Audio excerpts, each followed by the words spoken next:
Hello, everyone. Welcome to another episode of Growing Stronger Together. This is a podcast for people who care about children and families, and I'm your host, Kim Hale. And for those of you that follow this podcast, you know that when I'm here, I am usually talking with a guest who promotes early childhood education, language development, literacy development, because I'm pretty passionate about children having a good foundation and being able to read, because that is so incredibly important. Before I go any further, I always want to say thank you to Mitch and Marissa for hosting us at Maypop Media. I haven't been here in a while. And Mitch, every time I come, it's so comfortable.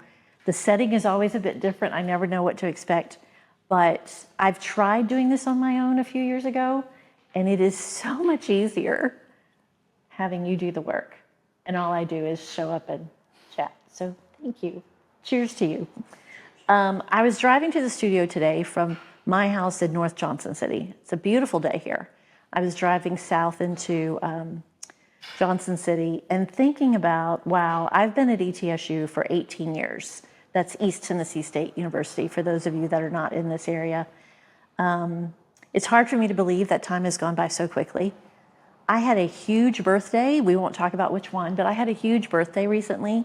And so I've really been more reflective about my life and my experiences. I've had a pretty tough few years. My husband passed away, and I've really had to reorient myself.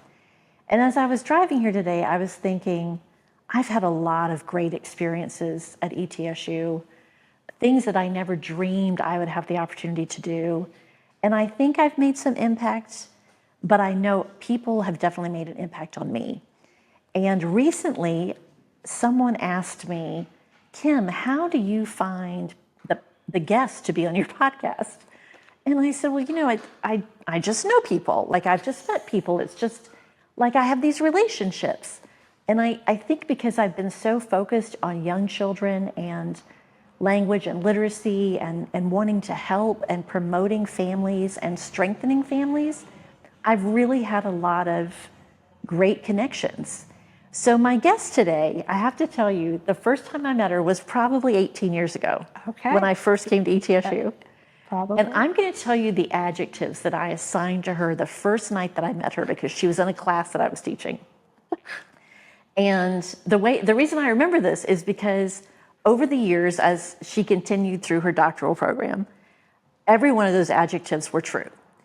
And we have not seen each other for years, right? And I'm so grateful. I reached out to you and said, hey, will you come do a podcast?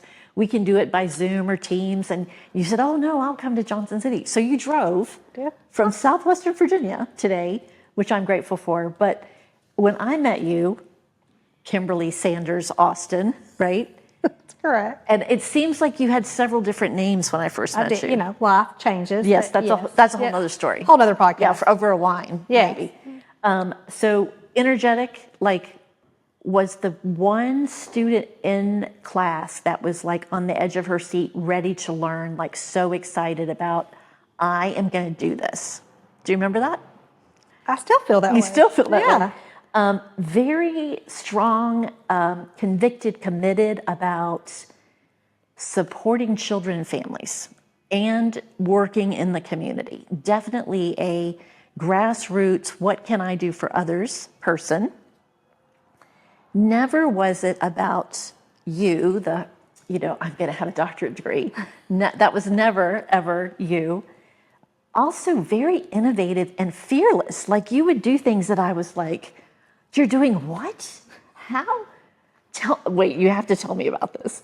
Because you would get into things, like at one point, I think you were writing an article for the newspaper, a column. Am I right? For a while.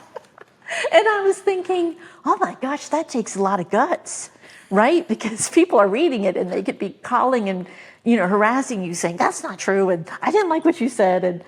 And definitely optimistic. And then incredibly hardworking, which you have continued to do so many things. And I don't know if that's a Southwestern Virginia, like we just, pull ourselves up by the bootstraps and we just keep going. But you are a hardworking, very accomplished professional, and you're a wife and a mom. Thank you for I mean, am I right? That's so kind. But and it's so true. nice.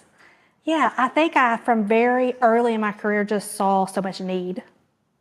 Very early on, I went to work for Head Start. I remember this. And that was I grew up very middle class. In Southwestern Virginia. In Southwest Virginia. And I didn't know, I knew that there were different socioeconomic classes from school. I attended public school, but I didn't know that kind of need existed until I went to work for Head Start. And it changed me. And now that you say that, that's probably the first time I met you was at Kids Incorporated. Right, we did the research project with the University of Virginia using the Lena software, which now Tennessee is using. Has gone on to be very popular. Very popular, and we were groundbreaking at that however many years ago. Yep. I do remember this because that agency had a lot of childcare, like a lot of Head Start classes. They had like 400. They served 400 children and families at that time. And it was home visiting and center-based. And it's still a really successful early Head Start grantee. But I think that's what led me into thinking we have to do this to make a change. And so with my husband's job, we moved around Southwest Virginia. I say we've done like the tour. We've been around Southwest Virginia in several different counties, but it's allowed me to build more relationships and to continue that work. And what can we do to make this world better, or make this piece of the world better for young children, and for their families. And you've been very focused on the community, because I know, like the newspaper column, I know you've also worked like in your church, so churches, just people have come to you in the community saying, Kim, what do I do? And then you've had children in school, and so there's also been that school connection. Sure. So you've done a lot of stuff. I have done a lot of stuff, and and now I feel like I'm sort of on the cusp of not having those kids in school, right? Right. Empty nester. Empty nest, on the cusp of being an empty nester. But it's been a really fun ride. People talk to me about retirement. When are you going to retire? I don't think I'm going to. I think this is a calling to just continue to support young children and families, making the world better. Well, their little piece of the world. Well, and we talked about this earlier when we met today, that our society is so divisive right now that really I love focusing on strengthening the people in my community and the families, because overall, people are really good people. I have been here 18 years and I have met some amazing people. And I've worked with families throughout my career. And Kim, I can only think of 2 parents that really did not want to be parents, right? And others really want to be parents, and they really want to be good parents. And for the most part, they are. They just need more support. They don't know, and there's a lot of pressure. Sure. Right? And like we talked about earlier, parents are held to such a high standard, or they hold themselves to such a high standard now, even more than when we had littles, right? It's a higher standard now. And I think that causes a lot of stress and a lot of anxiety, and there are just so many more expectations, but there's also so much more out there. Right. And it causes stress on families. Well, and we went through COVID, and I think that also caused a lot of stress. And it changed a lot of how we as a society work, right? So a lot more technology, a lot more demands on people to be available for Zoom calls. And just, for me, it really cut more into my family time. So the things I want to talk to you about today, I know you were at Southwestern Virginia Community College as a professor. Yes. So you work with students who are interested in knowing about children, working with children, students that are going to be parents too, likely, right? How many classes do you teach? Yeah, so many times the students are already parents. And the interesting thing about my program is that I have a lot of non-traditional college students, which I love. Early in my career, I was like, oh, these people are older than me. This feels so odd. And now I'm like, oh, I'm older than these people now. Okay, the times have changed. But that means oftentimes non-traditional students have circled back to this profession. Like they've done some other things. And they're like, no, my heart is really in working with young children. And those make really good students and make really quality childcare providers and preschool teachers and Head Start teachers. So that's really rewarding to see, to be able to visit their programs, to see them grow as professionals from that very early entry level. It's very rewarding. It's very rewarding. Yes, I'm always so proud when I see your name on something, or I know that you're doing something, because I'm like, oh, I taught her once. Yeah, it feels like, oh, I had a little part in that. Yeah, that's I'm how I feel. I'm going to take some credit. Absolutely, yeah. Yes. I feel that way with students that I have in my program. Well, and thank you for doing that, because it is such a need, right? To teach. I mean, to teach in a college, a university, is really a privileged life, but it's also hard at times. It's busy at times. Sometimes I feel a lot of pressure, like, am I doing enough? But I often think, what would our society be without that? Sure. I think that oftentimes too, when I'm thinking about preparing my classes, what I really want is for a person to leave my class with that knowledge so that they can make more of an impact on children and families. You know, so not being the kind of professor that's like, oh, I got you, or I'll trick you on this. No. These are skills I want you to have, because I can make more of a difference in that way, right? It's a trickle down effect. If I can instill this in you, then you can take that to the children and families that you work with, and that feels really meaningful. Yeah, because overall we just want everyone to benefit, right? And for everything to be better. And it is a really non-political topic, right? It's hard to find someone that won't say, like, yeah, I want to support young children and families. But it's hard to vote against that. You're right, because we all know how important that is. And children are so easy to love, right? It's like a puppy. Like, how can you... I've never understood how people cannot be drawn to children, because they're really amazing. Like, little humans are so amazing, right? They're so great. I mean, things they say and the things they do. Yes, I really think you should do that podcast about other people's children. Yeah. I think that's an idea. I wish I'd kept a book. That is one thing I would say to really young parents. Like, you should keep a book of the things that your kids say. Like the funny things that your kids say, because I can only remember a few of the things my children said. Right. But I'll hear children say things in classrooms, and it's just the innocence of it that makes it. And sometimes they really make a good point, and you have to think, well, you know, you're right. Like, that's very observant. That is, the way you've said it is really different, or, you know, I wouldn't have stated it that way, but you're on track. Well, talking about families.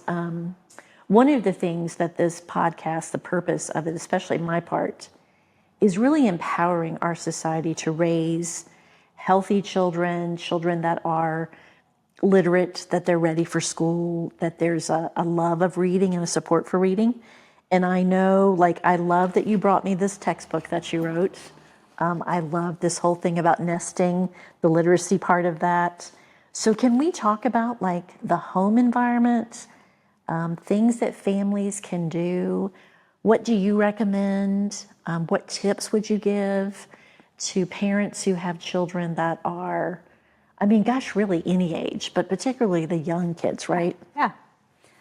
Yeah. So I think making children part of your life is so important. I think oftentimes parents, like we talked about, the stresses and the pressures that parents feel. And sometimes I remember as a really young parent feeling really stressed that my kid, I haven't read to my girls today.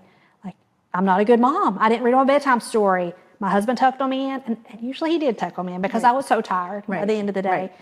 But instead of putting that kind of stress and pressure on yourself, instead just including kids in your life, taking them to the grocery store with you, letting them check your list off at the grocery store, and pointing out environmental print, singing songs in the car, introducing them to lots of language, self-talk and parallel talk, you know, talking through what they're doing, talking through what you're doing, just language exposure. Using words around kids. And we know that. Research has told us that for so many years, that what's important is not that we shouldn't read. Of course we should read to our children, and there are so many fantastic children's books, but parenting's stressful.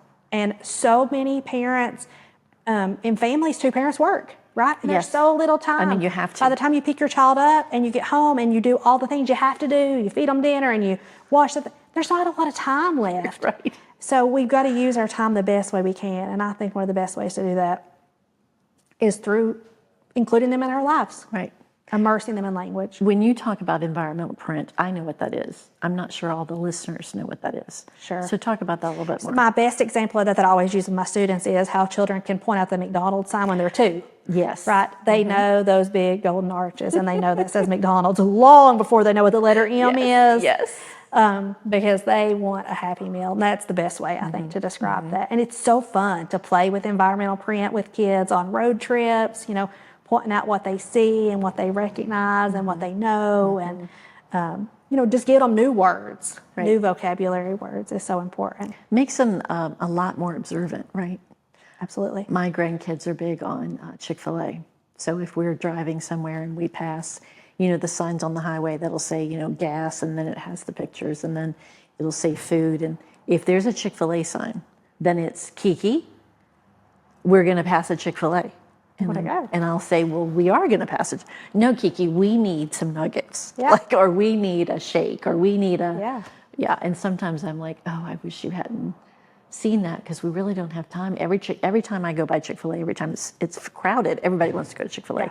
But that's a good point, that they're starting to recognize symbols in our society that stand for things. Which is what print is, right? That's what words are. That's so that is a really great introduction into things have meaning. Yes, that they can understand that symbol stands for something, because then when they get to school and they are taught this is the letter A, and it stands for a short sound. That makes sense to them. Right? Yeah. And then they can, Yeah. But for parents that do not entertain that don't recognize and promote.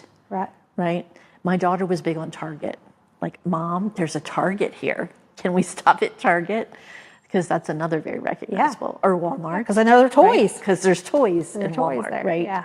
There are Legos and there are Barbies and there's all the things. Sure. Yeah. I think that's really important. I know in that book, in one of the sections, I wrote a little vignette about the grocery store. And I used my daughter Ava's name and said, my husband was making a grocery list. And she then imitated that and said, I'm going to add that to my list too, pretending, because that's what children do. They copy what we do. So I think that's another important thing is to allow children to see us reading, to see us writing, to talk through.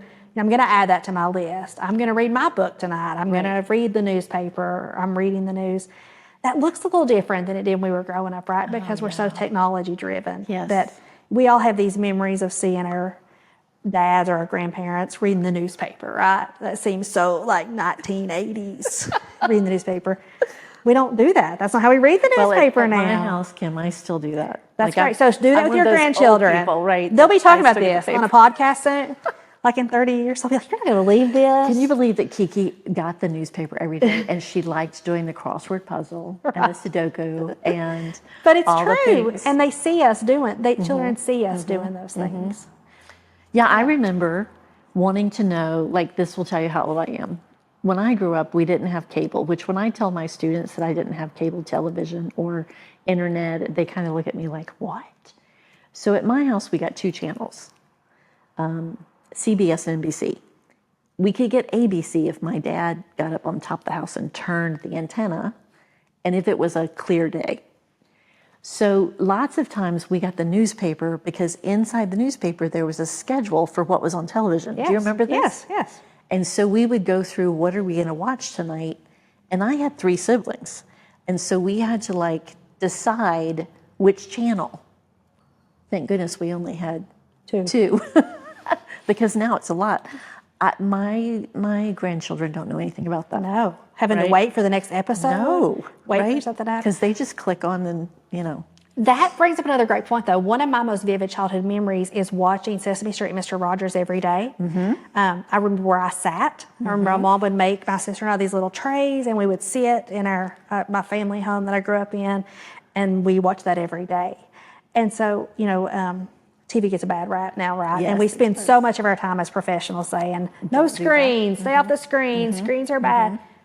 And research has proven that. Screen doesn't take the place of, but there are ways, I think. I really think I gained some things from Mr. Rogers and Sesame Street as a young child. And maybe it was because that's all the TV that I saw. That's all the screen that I was exposed to. Yes. But it was a super exciting time every day to get to watch that. For me, it was Captain Kangaroo. Okay. And Mr. Green Jeans and and again, I knew that I had that little bit of time, because I was born before kindergarten was required in the state of Virginia, so that tells you how old I am. But my mom let me watch that in the morning after my older siblings got on the bus. But after that show was over, no more television, right? And there probably wasn't anything on. It was probably news and soap operas. Sure.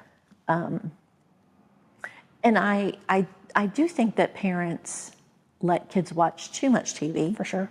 And I also think that there's so many children's programs that are not necessarily the most educational.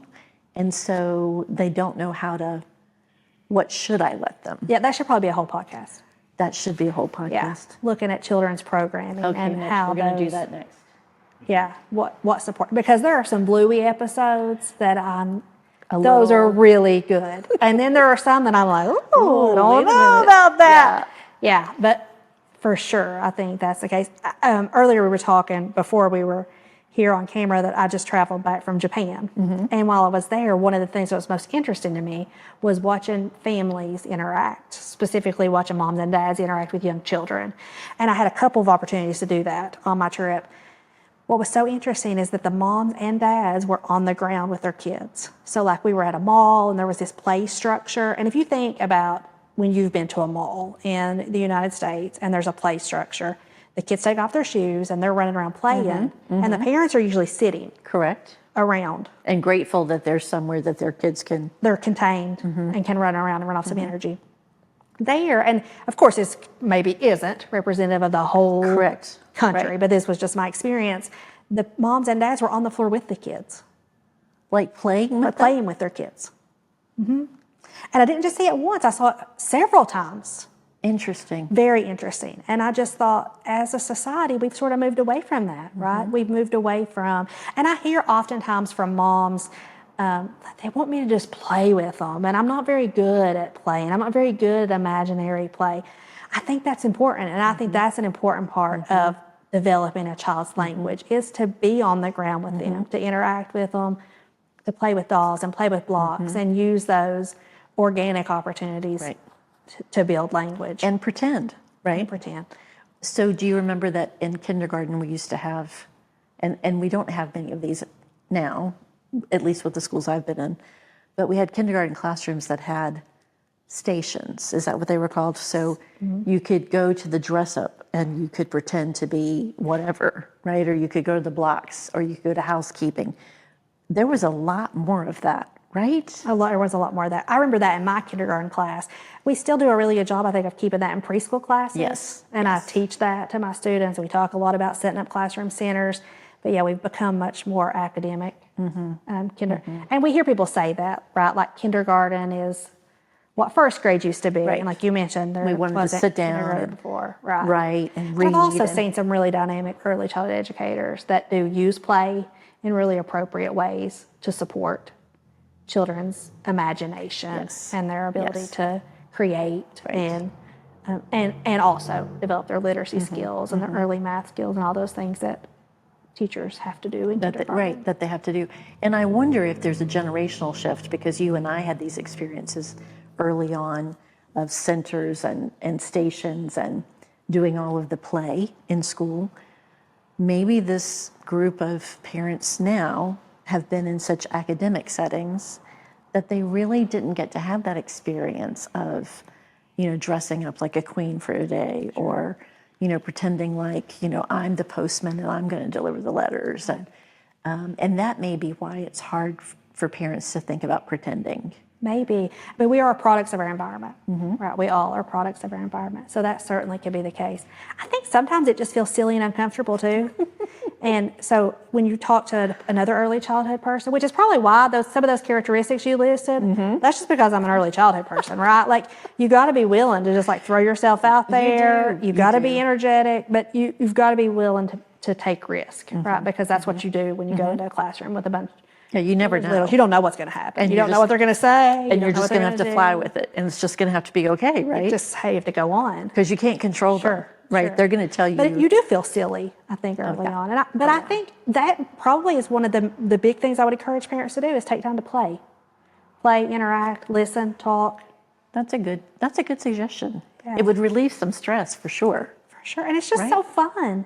Yes. If you can just let go for a bit and just play with your kids. Right. And so, like, easy for me to say, right? Like, it's over, but I wish I had played with my kids more. Yeah. I don't regret any time I ever spent playing with them, and I wish I had played with them more. I would say the same. In fact, I wonder, so for those of you who listen to this podcast, you know that I have 4 grandchildren. My son has 4 children. And I wonder when he comes to my house and brings the kids, and I am so focused on these grandkids, right? Because I don't have them all the time. And of course, they're fabulous. They're just perfect. And I wonder if he goes, my mom was so busy going to college and doing all of her academic stuff. I don't know that she really played Legos with me. Well, I'm not very good at Legos. My spatial skills are not great, but I try more with my grandchildren than I did with him. And I would have those same things the same regrets. Like, did I do that enough? And because I certainly enjoy doing that now with my grandbabies.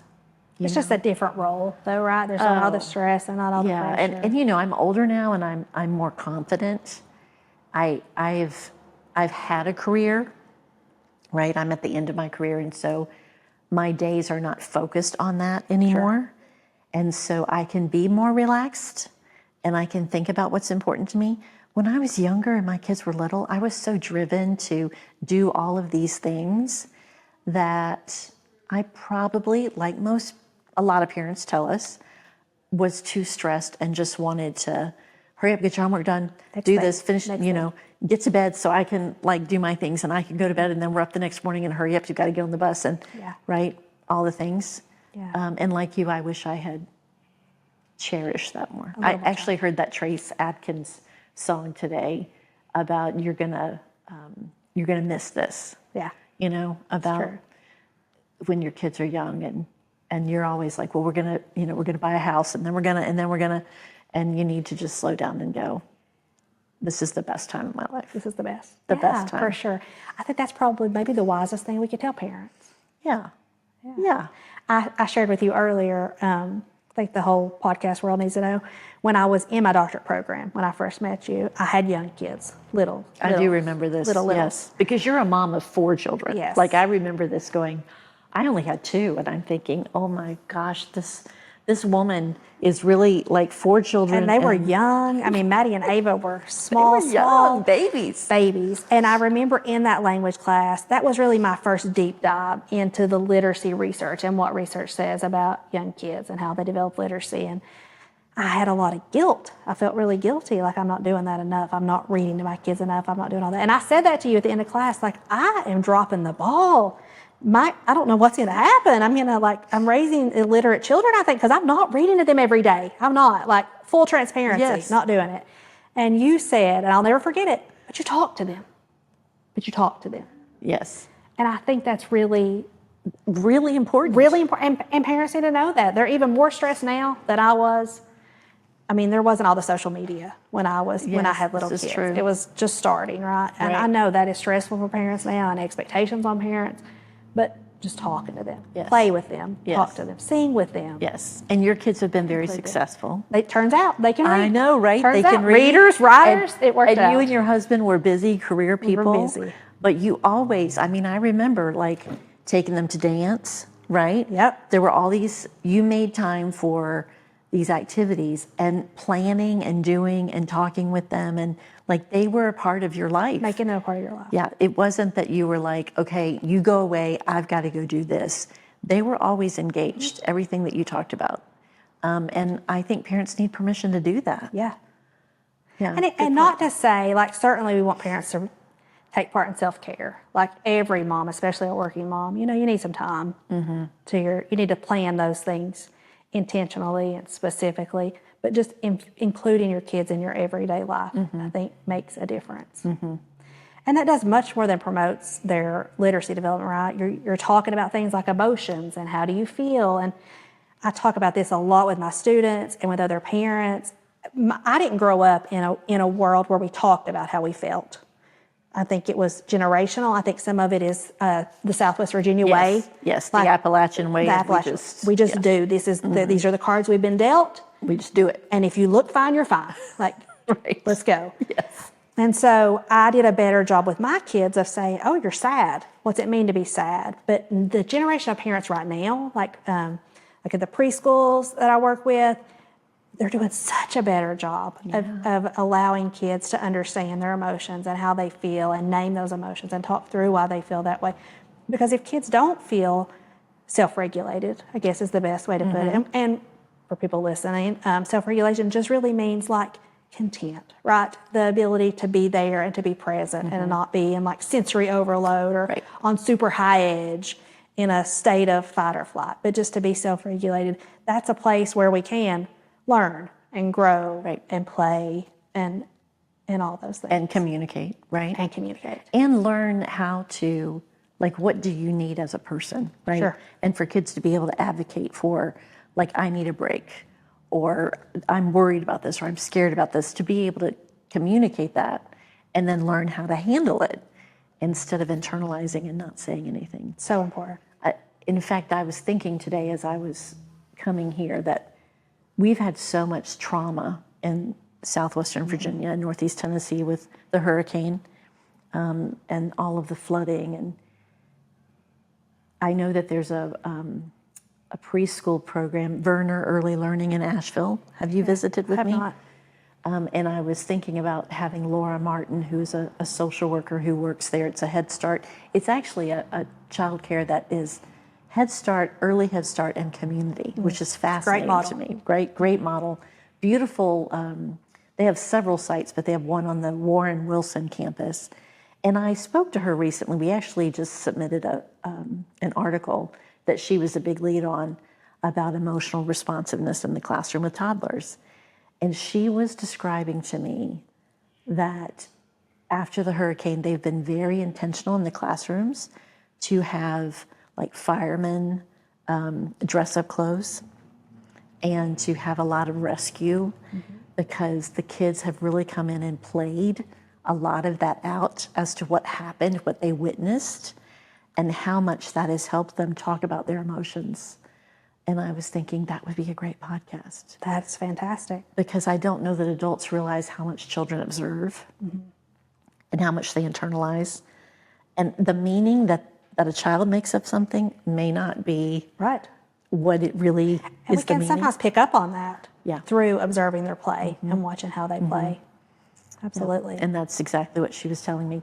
You also told me that you are working on a book that is social emotional learning. Yeah, so with the same co-authors, we are at the end of a book. It's called Co-Regulation Over Compliance.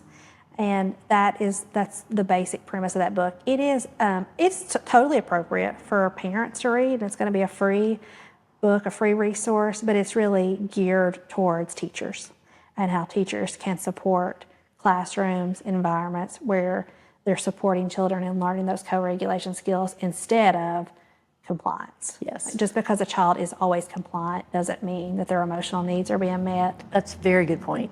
And we know that to be true. Yes, that's a very good point. But people don't often think about that, right? They think that the child that's quiet and following the rules doesn't need anything. And in fact, that child may not get very much attention, right? So I know you brought me a copy of this today. So this is about early childhood literacy. I found it online free, but thank you for this. So if parents want to look for that, do you know how they can best? Yeah, so could we link that? Do you have the show notes? I hear people say that in podcasts. Yes, I can put it in the show notes. Yeah, so we'll put a link to that. And then they can watch for your... And we can add the other one when it's available. This is fabulous. Yeah. I mean, it's fabulous. It's easy to read. It's been the past few days that I've looked through it. I love the pictures. I could tell that some of it was done during COVID because there were masks. Mask, for sure. Remember those days? Sort of a little COVID project. I love the analogies that you use about centering kids in the home and the pieces of literacy that are in their environment. Sure. And how you build on that. Because people don't realize, I think just people in general do not realize that learning to read is not just something you do when you go to school. Right. There are so many things that contribute. Before birth. Oh my gosh, right? That babies can hear in utero, and they can pick up rhythms. And that's one of my favorite studies. I probably shared it with you, that 1988 Casper and Spitz DeCasper and Spence of one group of pregnant women in the last trimester read The King, the Mice, and the Cheese. I think that was one. And then the other group of moms read every day The Cat in the Hat. Both Dr. Seuss books. But you know how The Cat in the Hat has that rhythm, right? The rhyme. Mm-hmm. So The King, the Mice, and the Cheese has another rhythm, very distinct, right? So every day they read it. So the babies are born, and researchers give them a pacifier that they can measure the strength and the frequency of the suck. And they play the mom's recording of each book, and the babies show more interest in the book that they have not heard. So they also did it with somebody neutral reading it that the child hadn't heard before, so it wasn't just mom's voice. Same thing. So there definitely was a difference in how all the children responded to the book, the story that they have not heard before. Interesting. And that's in 1988. Like, I was learning that in grad school, like eons ago, of knowing that babies can hear in utero and they pick up on rhythms. And so reading, it's not crazy for people to read children's books when they're pregnant, because Not crazy. children need to, we were talking about this earlier too, rhymes. Do you remember reading Mother Goose with your mom? Yes, so important. And rhyming is such an important part of becoming a reader. And tongue twisters. And I don't see very many rhyming like Mother Goose books. And the whole point of rhyming is to get kids to be able to identify changes in sounds and rhyming sounds, which all correlates to when you have letters that stand for a sound, understanding how you can switch those around and change the word. For sure. Right? Yeah. Like mama, mama, llama, llama, red pajama. Absolutely. Right? Yeah. And all that crazy banana song. Do you know what I'm talking about? Banana, momana. Oh, right. Right? Yeah. Yes. Kids love those. Yes, and I don't hear those anymore. So we need to revive I do hear that. those sometimes in preschools. Okay. But maybe it's, You're probably in more preschools than I am. I'm in more public school, so I'm more in kindergarten. yeah, I think preschools are still like carrying the torch. Yes. For rhyming and. Yes. Well, I know Head Start does a great job with that. Yep. Yes. For sure. I love Head Start. And do you know we don't have early Head Start here still? Wow. Well, we do through Telemon, but just a few slots.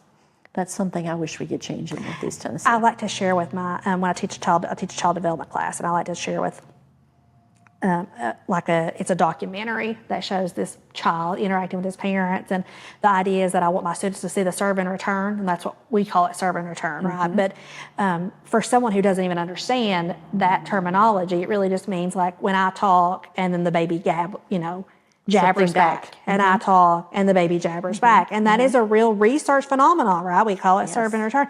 That's a real thing. That is a beginning of communication, the beginning of a child learning how communication works and how language works. And my students are always like mind blown. Like I cannot believe that 8-month-old baby is communicating. Like, yeah, that's what it looks like. It's like reading. You don't just read one day. You don't just talk one day. It all happens on a developmental trajectory that we're supporting a little bit all the time throughout. And so just know that and be intentional. Like, no, this I can make this part of my everyday with my children. Sure. There's a influencer on TikTok and Instagram, and that's what she does. She talks to her kid, and she just talks in a normal voice, not like the way I'm talking. It's not like, mommy sees you, but it's like total normal voice. And she just tells the kid, like, so this is what we're doing today.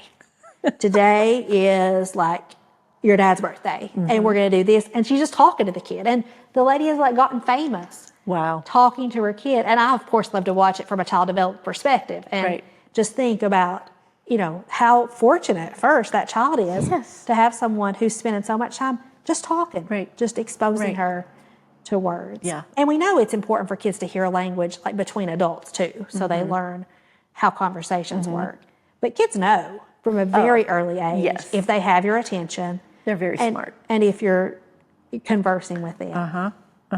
I talk to my dog all the time, but so far he hasn't talked. Hasn't responded? He understands a lot, but usually he only makes some verbalizations, if you call it that, when he wants a treat.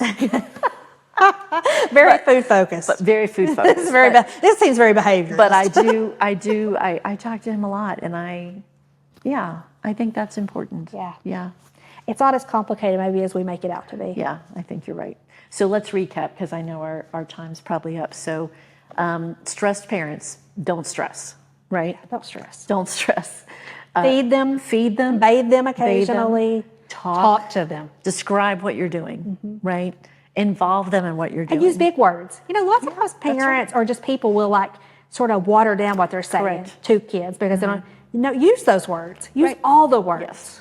Say gigantic and huge and enormous. Yes. Right, all the things. Absolutely. And that actually helps when they get to that third grade test that they have to read stories and comprehend. The more that you have exposed them to, the better their vocabulary. Absolutely. Yeah. And you have to do that just on everyday thing. That's not something you can just all of a sudden in third grade start doing.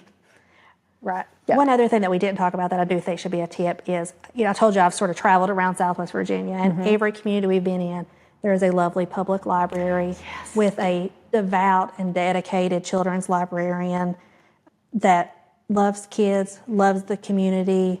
And has great ideas. And it's free. And I don't think people visit libraries as much, right? That's another downside of technology. Maybe, but I think really taking your kid to the library, making that a point, having family time at the library.